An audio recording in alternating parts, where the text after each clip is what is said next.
Welcome back, fellow Manor Lords. In this video, I'm going to review some important information regarding economy, food, and clothing as you start to level up your town. I know that many people have encountered the buggy behavior on the beta with supplying clothing to your families as you level up their houses. I have some insight and tips on this to help you achieve this requirement and understand the mechanics. But first, let me share an update that I'm sure you'll all be happy to see. If you're watching this and the patch is no longer in the beta state, feel free to skip this part. So Manor Lords did post that they have already fixed several of the main issues that have been reported from the beta branch so far.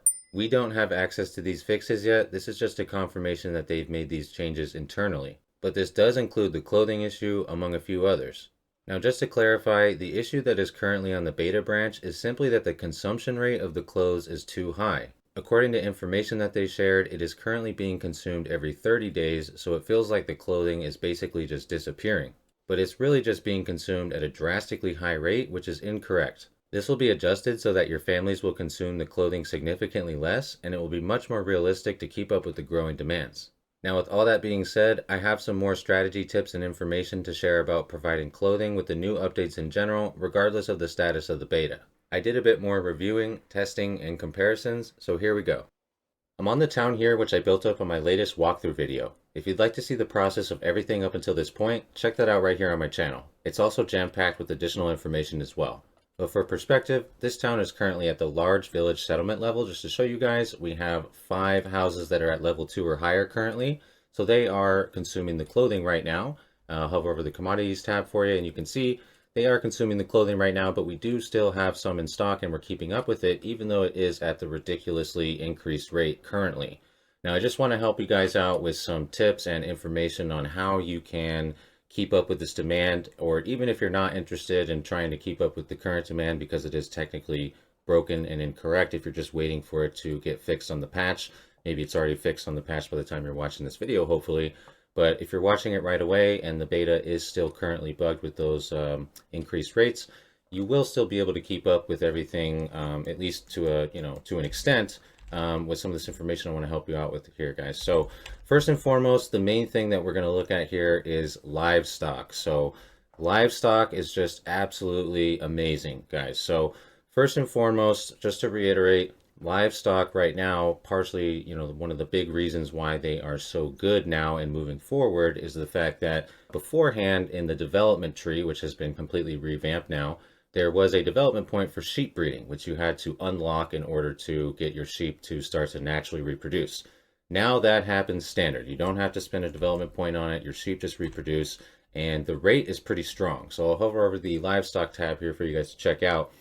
In the walkthrough video, I had, by the end of the town that we set up there, I had imported, I think, about 10 sheep, and they were starting to reproduce some of the lambs. So you can see here, now we have a strong number of lambs that they've been reproducing, and the sheep, I did import a bit more sheep. I think I maybe imported about 20, maybe 30 total. But you can see they are definitely continuing to grow their numbers. So, and this is all just happening naturally, passively. So we're not doing anything. We didn't have to unlock anything. That's just happening right now. And it's a pretty strong rate.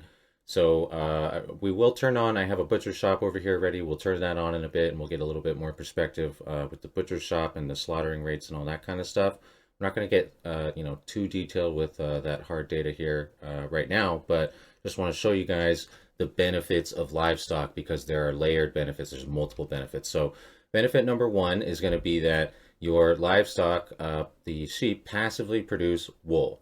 So right now we're passively producing wool. I just have this sheep farm right here, and I've only had one family assigned to the sheep farm, and it's already producing a strong amount of wool.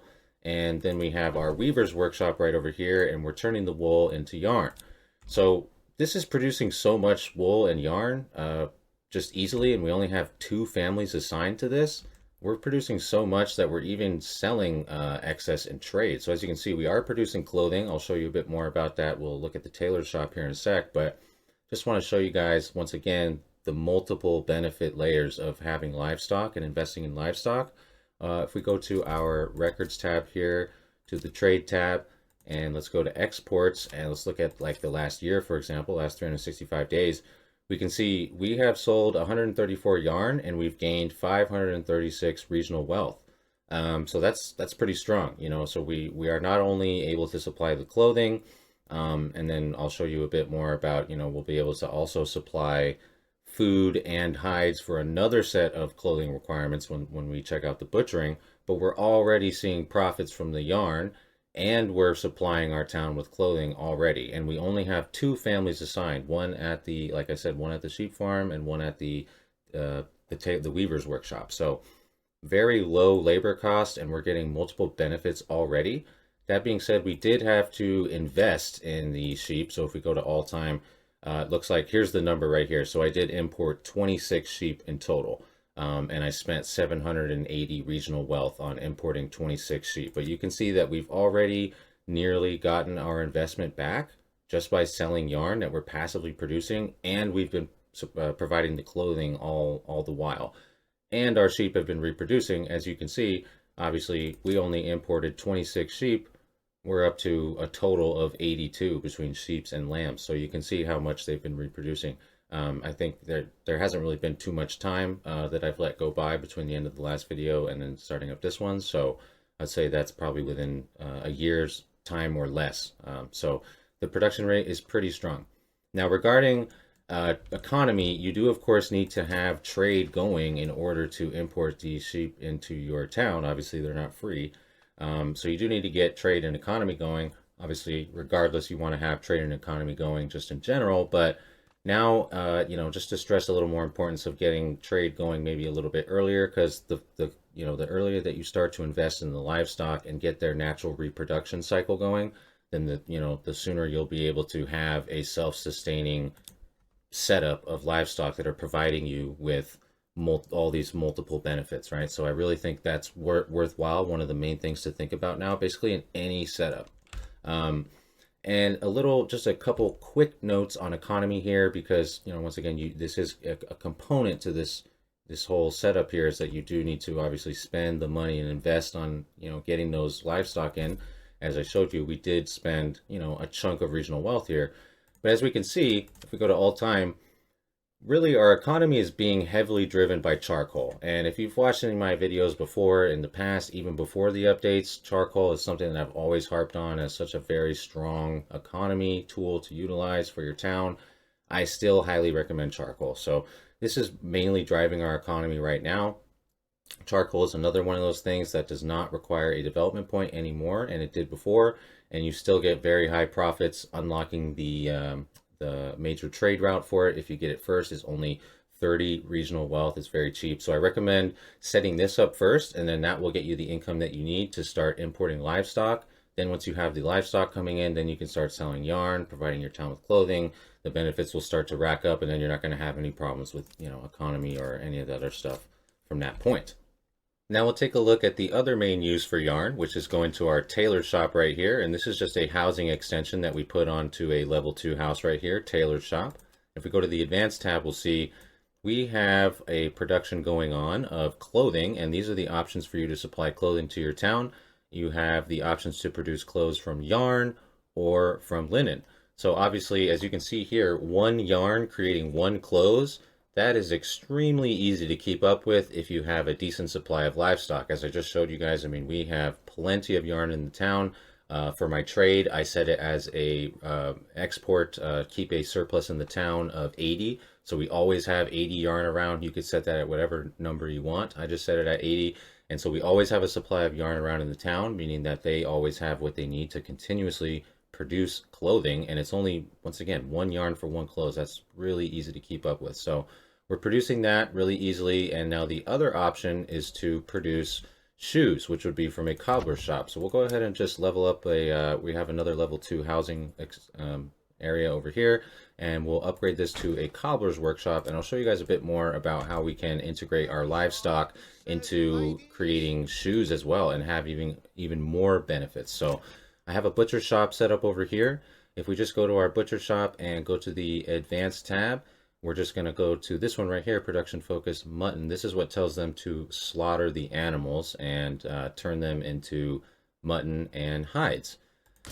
This is one of the things that is currently bugged right now. You know, I'm still on the beta that has yet to see the fixes come to us, but Hopefully, by the time you're seeing this video, it's fixed, or, if not, you just kind of need to, look at it manually for now. But I would just give you guys a little perspective here on, if we activate this on our butcher shop, we can take a look at our livestock supply, and then also take a look at what we're getting as far as the mutton and the hides that we have coming in from this whole setup that we have, on, once again, on top of the other benefits that we already have with the yarn for the regular clothing and for the trade.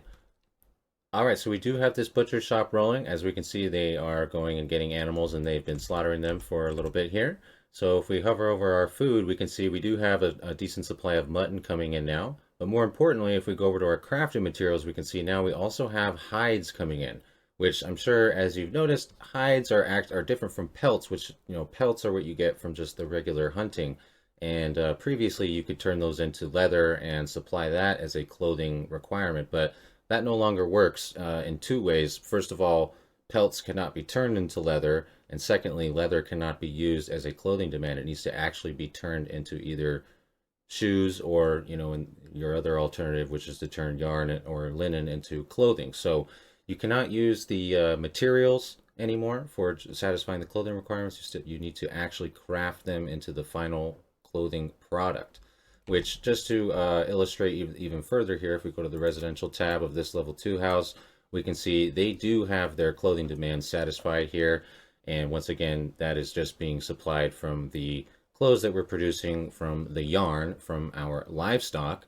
And now we are also supplying hides. So I went ahead and got a tannery here. We'll staff up the tannery, and we're going to go ahead and start to produce leather from the hides. And then we got that cobbler shop set up over here, so they'll start to produce shoes, and then we'll have multiple variations of clothing available for our town.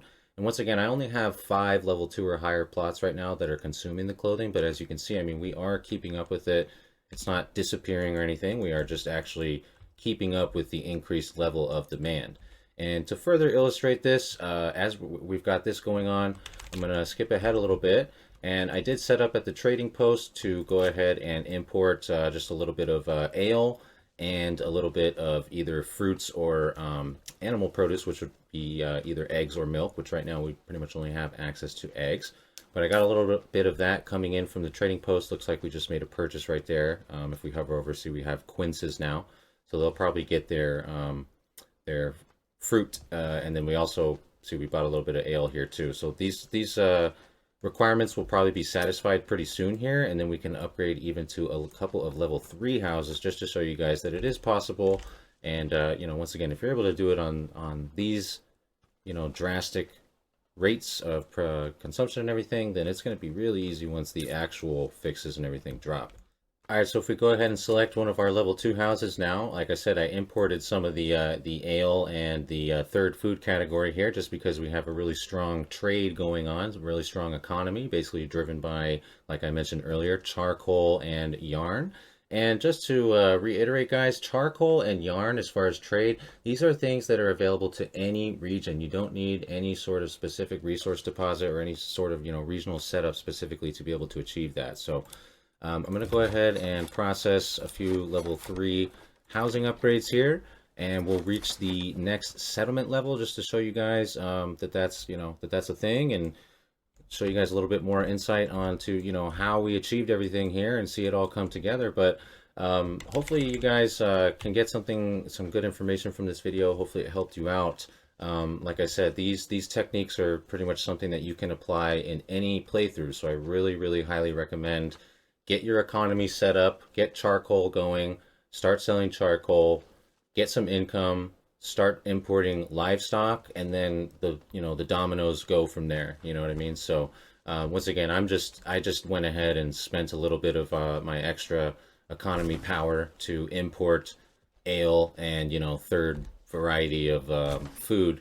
And so there's our level 3 houses.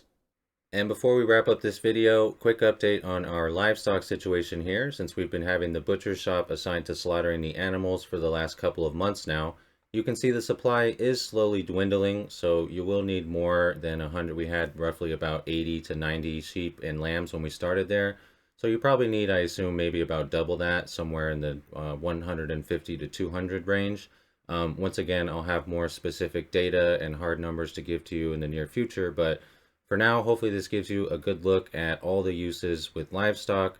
And as you can see, we do have a strong supply of mutton in our town now as well, along with all the other food that we're either producing or importing. And we have a strong supply of the hides coming in along with the yarn. So we have plenty of clothing, and we're producing multiple types of clothing because we're producing the clothes, regular clothes made from yarn, and we're producing the shoes made from leather. So everything's coming together here. And just for additional perspective here, I went ahead and leveled up some more houses on another go in the same town. For example, you can see I have 18 level 2 houses here, which are all consuming clothing. And we are keeping up with the demands. It is a bit volatile, as we can notice the number does go up and down pretty quickly for the clothes as they're being produced and then consumed pretty much just as fast as they're being produced. But I just wanted to further illustrate the power of this livestock setup because I'm only running one single tailor here. I don't have the cobbler shop up that we had set up earlier. In this build here, it's literally just the one single tailor shop, and that of course is being supplied by our livestock, which we have set up over here, our sheep. So that is purely being funded and supplied by the yarn that we are getting from one family at the sheep farm and one at the weaver's workshop. And then just we're also getting trade. As you can see, we have a strong amount of regional wealth as well from the yarn. So I just wanted to further illustrate here how strong this setup is. Furthermore, by just adding back the single cobbler shop and enabling the butcher to slaughter the livestock again, I was able to upgrade nearly my entire town to tier 3 housing.